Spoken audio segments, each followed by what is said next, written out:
Welcome back for the finale of A History of Forbes Field. This is the final part of a 4-part series, so if you missed any of the 3 previous sections, go ahead and click the corresponding card in the corner. Also, if you've enjoyed this work so far, don't forget to like, comment, and subscribe. If you really enjoy what we're doing here, consider joining as a channel member or purchasing some merch. Anyways, let's dive back in.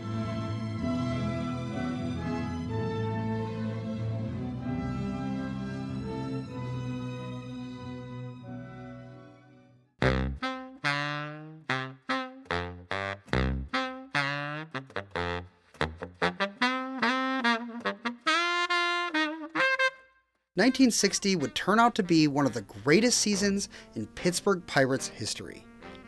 Forbes Field had what would end up being its most attended season ever, hosting 1,705,828 fans throughout the year. And the Pirates, they were really good, finishing the season with a 95-59-1 record and claiming their first National League pennant since 1927.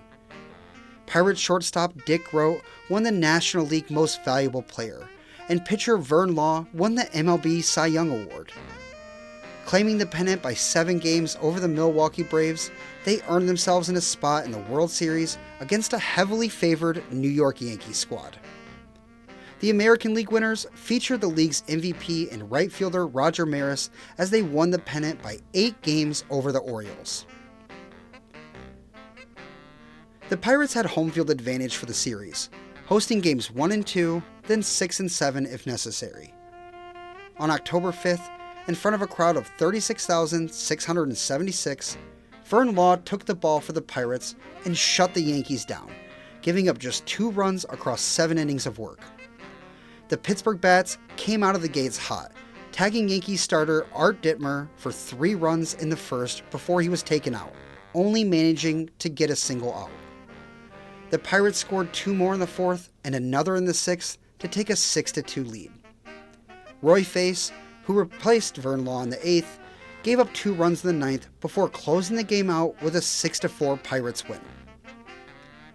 The very next day, 37,308 fans passed the gates as the Pirates' Bob Friend took the mound with the hopes of giving them a quick 2-game lead. In virtually every measure, this game was different from Game 1. It took until the 3rd inning for either team to score when the Yankees put up 2 runs. This began a streak of 5 consecutive innings in which the Yankees scored, peaking in the 6th inning with 7 runs.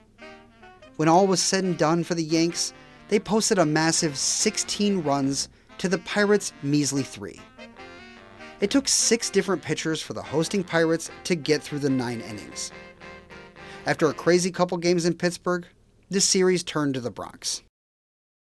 With a day of travel in between games, the series picked up with Game 3 in New York on October 8th.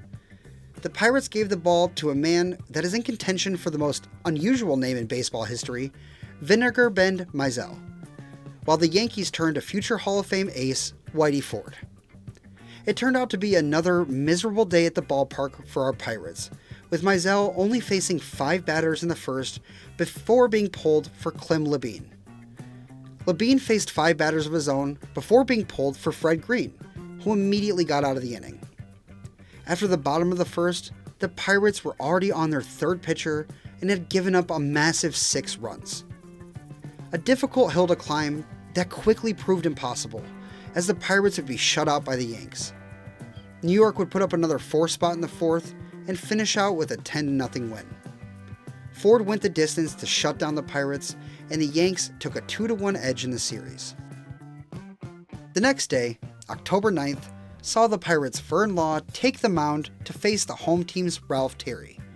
This game was a classic, going scoreless until the bottom of the 4th when the Yanks scored 1, followed by the Pirates in the top of the 5th posting 3. Vern Law pitched 6 1/3 innings, giving up another single run in the 7th before being relieved by Roy Face, who slammed the door for a 3-2 final. Through an interesting dichotomy of games, the series was all tied at 2 apiece. The final game of the series at Yankee Stadium took place the next day in front of a crowd of 62,753 fans.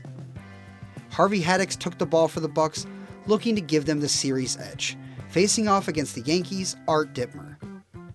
Almost all of the day's scoring took place in the second and third innings, with the Pirates posting 3 in the third and another in the fourth, while the Yankees just managed a single run in both innings. Haddix lasted 6 in the third innings, allowing across just those 2 Yankee runs, while his offense posted 5 total runs to take a 3-2 series lead. 2 days later, both ball clubs arrived at Forbes Field, with the hometown Pirates looking to close the series out against the heavily favored Yankees. Yankee legend Whitey Ford took the mound for the visitors, facing off against the Pirates' Bob Friend. Friend only made it 2 innings into his start, allowing 5 Yankee runs. It would be more than enough, as Whitey Ford shut down the Pirates in front of a crowd of 38,580. When the game finished up, the Yankees had put across an incredible 12 runs, evening up the series and sending it to a decisive Game 7. Game 7 of the 1960 World Series was one of the greatest World Series games of all time. 36,683 fans filed into Forbes Field on October 13th to witness one of the 2 teams claim the championship. The Yankees turned to starter Bob Turley, while the Pirates gave the ball to Vern Law. The Pirates jumped out quick, tagging Turley for 2 runs and chasing him from the game after just 1 inning. Then, facing Bill Stafford in the bottom of the second, they managed another 2 spot, chasing yet another Yankees pitcher out of the game. Bobby Shantz came in relief for New York in the bottom of the third and held strong for several innings. For his part, Vern Law dominated through the first 4 innings, pitching shutout ball before allowing a solo run in the 5th. He ran into trouble in the 6th, allowing a single and a walk before being pulled for Roy Face. Face got an out before allowing an RBI single to Mickey Mantle, and then a 3-run shot to Yogi Berra to blow the lead and put the Yankees up. The score held until the top of the 8th, where Roy Face allowed 2 more Yankee runs across to extend the lead to 7-4. With their backs against the wall and only 6 outs to work with, the Pirates got straight to business in the bottom of the 8th. The Bucks led off the inning with 3 straight singles, culminating in an RBI single by shortstop Dick Groat. Bobby Shantz was pulled by the Yanks in favor of Jim Coates. Coates got 2 quick outs before Roberto Clemente stepped up and smacked an RBI single, bringing the score to 7-6. Hal Smith followed Clemente with a 3-run shot to left field, giving the Pirates a miraculous 9-7 lead, flipping the script and putting the Yankees on the cliff's edge. Needing just 3 outs to win the World Series, Bob Friend was brought in to close things out. He quickly gave up 2 singles to Bobby Richardson and Dale Long, before being replaced by Harvey Haddix. Haddix, to put it frankly, quickly blew the lead. He forced a pop fly off the bat of Roger Maris before surrendering an RBI single to Mickey Mantle and an RBI groundout to Yogi Berra. Haddix got out of the inning without further damage, but the lead and the game had been blown. Bill Mazeroski was set to lead off the bottom of the 9th, and getting caught up in the moment, had to be reminded to grab his bat and step up to the plate.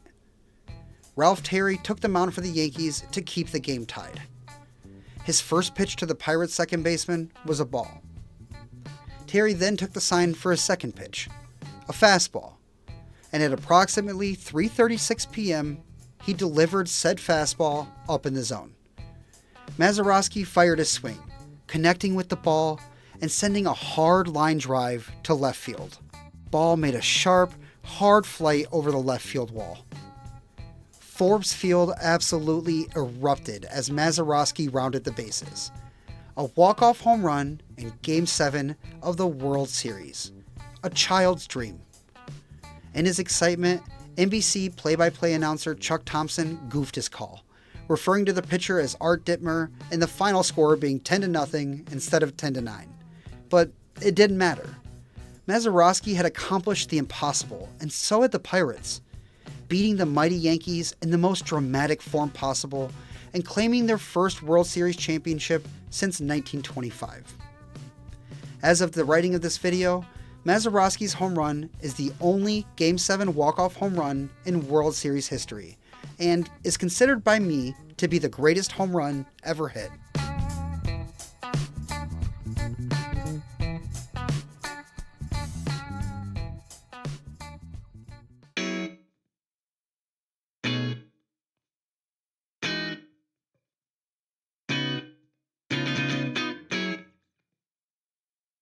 The 1960 World Series was the last fall classic ever played at Forbes Field. The Pirates followed up in 1961 with a losing season, then a winning season in '62. Most of the decade followed suit, with the Pirates bouncing between mediocrity and borderline greatness. Forbes Field was entering the home stretch of its tenure as a major league venue throughout the decade, following the aforementioned purchase of Forbes Field by the University of Pittsburgh in 1958. The Steelers, who we'll talk about in a bit, moved out of Forbes Field in 1964, while the Pirates remained, but both organizations dreamed of a larger venue with dedicated parking for fans. Remember how the location of Forbes Field was initially criticized for its lack of development? Well, ironically, by 1960, the land around Forbes Field had been significantly developed. And with the rise of automobile usage and the population migration to suburbs, Forbes Field's local setting would end up being overdeveloped, lacking parking space for visiting fans. A ballpark that had been around so long that its location, originally inconvenient for its amount of free space around it, eventually became untenable due to its lack of space around it. Approval on the new stadium and its location were passed as early as 1958, but nearly a decade of financial and other negotiations dragged the process. A location was chosen, the original location of the Pirates Exposition Park, and a new multi-purpose stadium to be called Three Rivers Stadium broke ground in April of 1968. The countdown on Forbes Field's life began.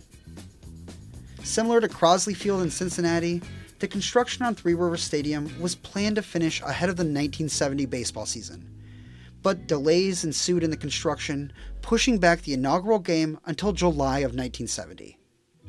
Fans spent most of the 1969 believing it would be the last at Forbes Field, before further funding and time were granted to the new stadium's construction. When the smoke cleared, opening day at Three Rivers Stadium was set for July 16th, and the final baseball game ever played at the beloved Forbes Field would be on June 28th. That 1970 season for the Pirates would end up being a good one. They finished with an 89-73 record, winning the NL East and earning a spot in the NLCS against the Reds, another ball club who said goodbye to their classic ballpark in the middle of the summer. Unfortunately, our journey with the team ends a few months before that with a late June doubleheader against the Chicago Cubs. 61 years after losing to the Cubs on opening day at the park, the Pirates looked to close out their stadium in style. Game 1 began at 1:05 local time, and over the next 2.5 hours, nearly 41,000 fans in the seats witnessed their Pirates beat the Cubs 3-2. Roberto Clemente was interviewed in between games, visibly saddened. He stated, "I've spent half my life here," before he took a spot on the bench to spectate the final game. Then, at 4:17, Game 2 began, starting the clock on the final couple hours of baseball in Pittsburgh's Oakland neighborhood.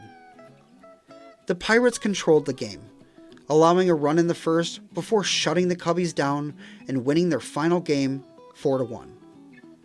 The final out of the ballpark was a bouncing ground ball off the bat of the Cubs' Don Kessinger to second baseman Bill Mazeroski, who got the force out at second. And just like that, in the blink of an eye, 61 years of Pirates baseball at Forbes Field was over. Home plate was dug up and transported by helicopter to Three Rivers Stadium, and a raffle of various ballpark memorabilia was planned after the game, with announcer Bob Prince to do the honors. The fans filed onto the field, eventually crowding the playing ground to the extent that Bob Prince was no longer comfortable out there and felt unsafe. He escaped to the dugout, and the crowd of fans began slowly dismantling pieces of the ballpark to take home. Despite the chaos, there were luckily no injuries and no arrests, and when it was all over, fans had dismantled seats, parts of the scoreboard, and had torn ivy from the walls. Everybody made sure they got their own little piece of that special ballpark. At the end of the night, the oldest ballpark in the National League and the second oldest in all of Major League Baseball sat abandoned and looted. The University of Pittsburgh was unsure what to do with the ballpark in the immediate aftermath of its final game. But that decision was made easier with the breaking out of 2 fires at Forbes Field. The first took place on Christmas Eve of 1970, and another on July 17, 1971. Not wanting to deal with repairs on the geriatric ballpark, Pitt made the decision to tear it down, and demolition began on July 28th. Today, on the site of the former Forbes Field, lies Pitt's Posvar Hall. Small markers of the old ballpark remain around the building to this day, such as a section of the center field wall that still stands with the numbers painted on them, and the rest of the outfield silhouette outlined by a brick pathway. Home plate is marked relatively close to its original location. Over at PNC Park, where the Pirates currently play, you can find the section of wall in which Mazeroski's magical home run flew over, accompanied by a statue of the legendary second baseman rounding the bases. If you visit the original location today, or even the Pirates' current stadium, and you look closely enough, you might just spot the remains of 61 years of Pittsburgh Pirates baseball.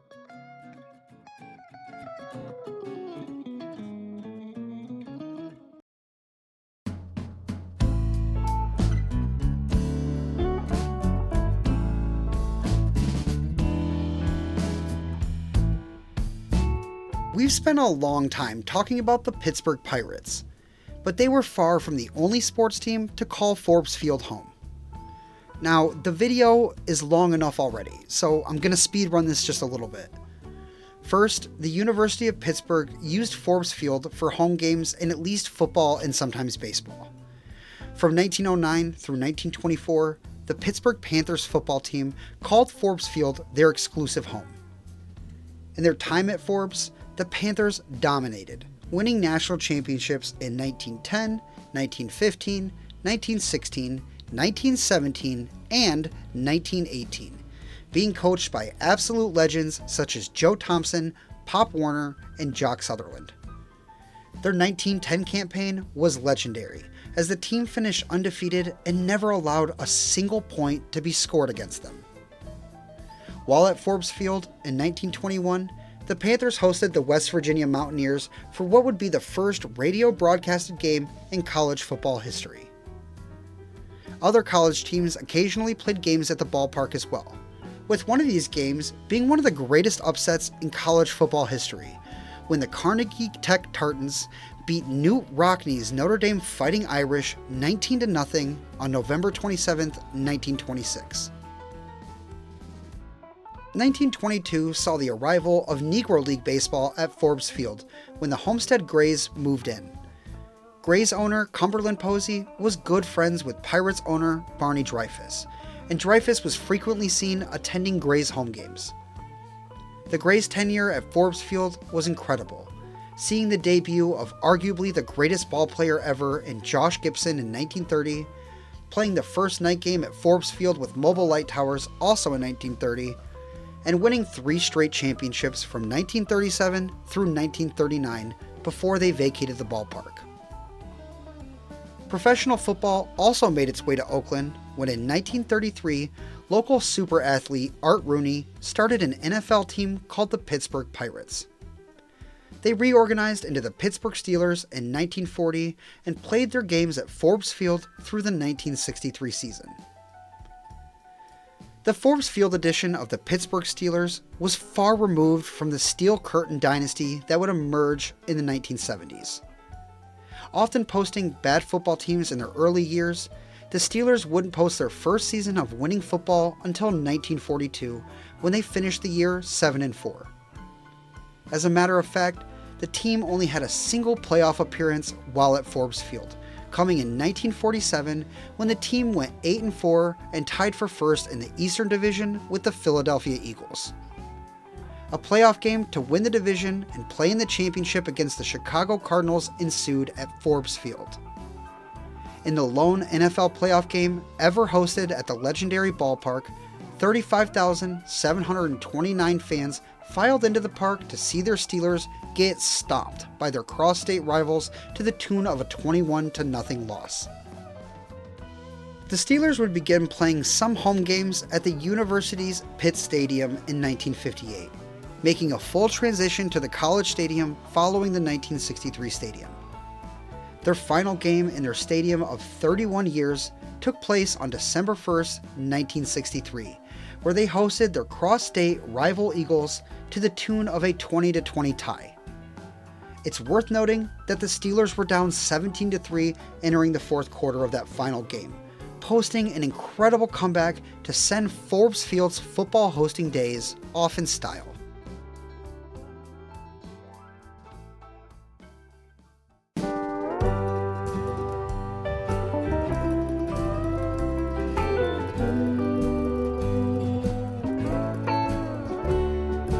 Forbes Field, like many old ballparks, served a purpose far beyond the playing of a simple game, acting as a hub for Pittsburgh's sports culture. From its beautiful grass grown in Crestline, Ohio, to the famously hard infield dirt, to its odd in-play artifacts, the House of Thrills was one of a kind. From the Sultan of Swat's final home runs to the pandemonium that erupted after Mazeroski's magical championship winner, Forbes Field stood for decades as a monument to the game and the fans who love it. Though the stadium is gone, its spirit lingers in the remnants left in their original location and at PNC Park, reminding us that baseball isn't just about what happens on the field. It's about a place. It's about people. It's about time.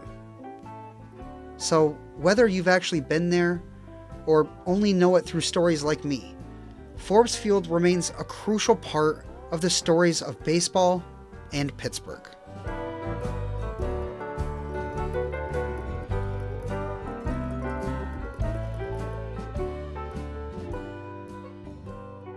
Thank you for joining me on this deep dive of one of the first concrete and steel ballparks. I really appreciate you making it to the end of the video, and if you enjoyed it, remember to like and subscribe. Comment your memories of Forbes Field or Pirates baseball, and if you're interested in finding more ways to support the channel, consider hitting the join button after subscribing and becoming a member, or check out our merchandise linked below. Anyways, that's all I have for now. Thank you so much for being here. Subscribe to the channel, and remember, if you like baseball, like this video and subscribe for more.